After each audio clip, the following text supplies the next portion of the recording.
Today I want to show you the consequences of what can happen when a godly person, that's an authentic Christian, continually disobeys God and sins perpetually, leaning on God's grace but ignoring his justice. So let's get started.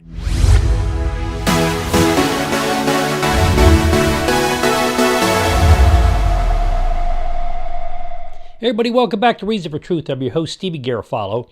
As you know, this is Reason for Truth, where the truth comes first, reasons come last, but we're always and constantly learning. So we stop learning, we stop teaching, or at least stop teaching well. Living absent of repentant sin affects our physical, emotional, and our spiritual health.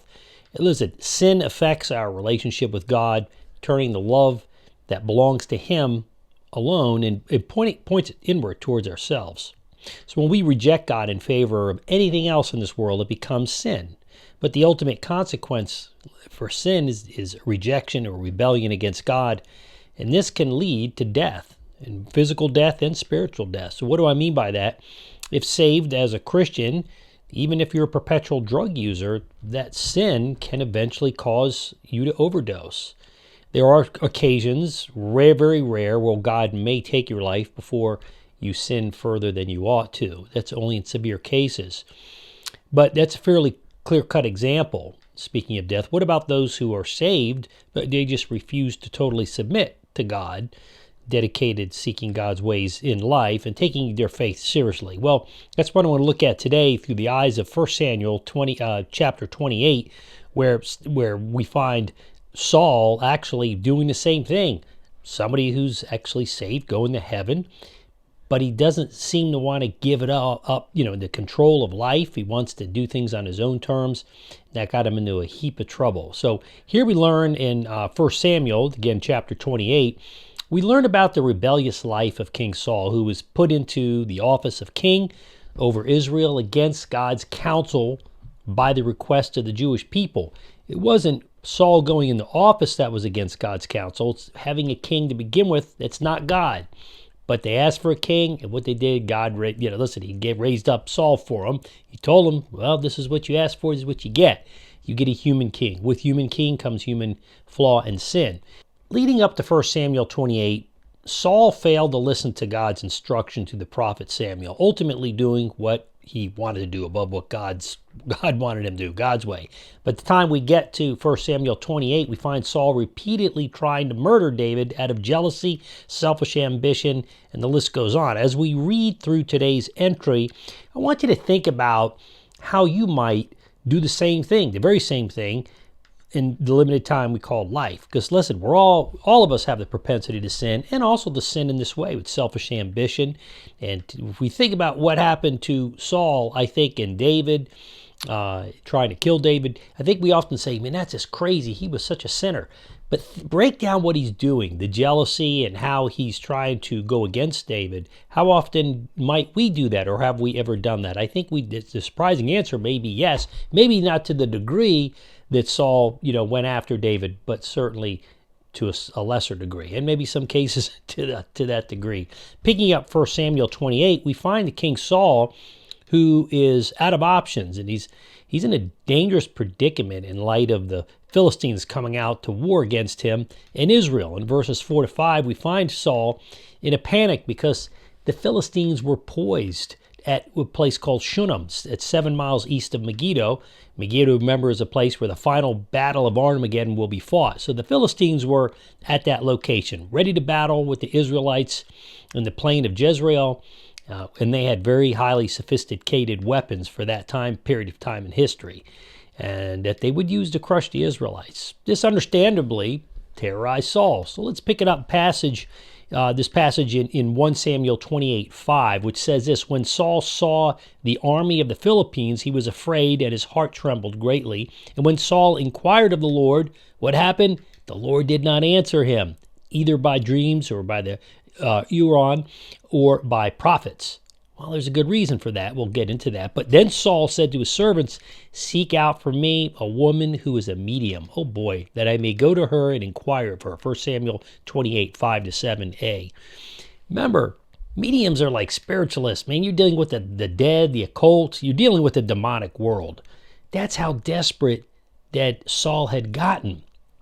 And why did he get that desperate? Because at a certain point, he had gone after David. He had defied God so badly, God completely lifted his hands off him to the point where God wouldn't answer him. There was no prophets. There was nothing in the toolkit that he would seek God's wisdom for the truth and what God's will was.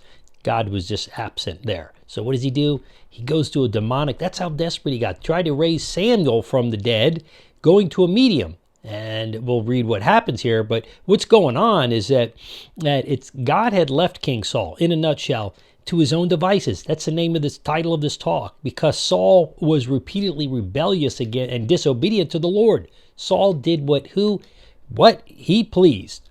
Saul did what he pleased instead of waiting on the Lord and what pleased the Lord. Failed to do what the prophet Samuel had told him to do, which is to wait. Furthermore, Saul attempted repeatedly to murder David out of egotistical jealousy and a lust for power, and a jealousy of losing that power, even if God's will. As a result, the Lord left Saul to his own devices, meaning that Saul was left with only his human assets, but void of God's favor, blessing, protection, and power to make him victorious. Instead, Saul had more faith in his army and his role, or I guess position as the king, than God himself. But verse 5 tells us this: when Saul saw the army of the Philistines, what happened? He was afraid, and his heart did what? It trembled greatly. And when Saul inquired of the Lord, what happened? The Lord didn't answer him, either by dreams, the Urim, or through the prophets. So what had happened is that the Lord departed from Saul and left him to his own devices. Again, fast forwarding to verses 15 and 16, we find a very desperate Saul dressing in a disguise to meet with this spiritual medium, which was, by the way, he had deemed illegal, which is right because that's anti-biblical, in an effort to raise up the prophet Samuel, who had died not too long before from the dead, to discern, again, God's direction and favor. It's like God doesn't answer you directly, so then you go to a medium, which is not only illegal, but immoral and sinful, and then you're asking someone to raise from the dead to get God because God won't answer you directly. You can't make this stuff up. It's impossible for a medium or any person to raise anybody from the dead and anybody who's passed on. But in this particular rare case, it was a miracle allowed by God in this particular specific occasion, permitted the actual spirit of Samuel to pop up, speak, and announce Saul's imminent death, verse 19. He gave him the answer he was looking for, but I don't think it was the answer that Saul wanted. In other words, Saul was so far out of God's will that he handed him over to his own device, finally telling Saul what was going to happen to he and certainly his son Jonathan the very next day by allowing miraculously this prophet Samuel to speak directly to him. So, why did God allow this? Well, because if no other reason, it was the definite way that Saul would believe. Saul knew Samuel. So when he saw Samuel, he knew, and Samuel was not too happy with him. God wanted to make clear to Saul what was going to happen. So he allowed in this rare, miraculous case for actually Samuel himself to come back, not to come back, but to appear and to give his warning and tell Saul what was going to happen. So news was very bad for Saul. As an FYI, the medium's cry of astonishment shows really that this appearance was not at all a result of the medium's usual tricks, right? It was authentic. Samuel spiritually comes back from the world of the dead, and Samuel said, "Why then do you ask me, since the Lord has turned from you and become your enemy?" Verses 16 to 17. Verse 18 picks up with Samuel telling Saul, "Because you did not obey the voice of the Lord and did not carry out his fierce warpath against Amalek." Exodus 17:8, 1 Samuel 30, verse 1. "Therefore the Lord has done this thing to you this day. Moreover, the Lord will give Israel also with you into the hand of the Philistines, and tomorrow you and your sons," I guess as he had 3 sons, "shall be with me." Well, that means they're going to die. "The Lord will give the army of Israel into the hands of the Philistines."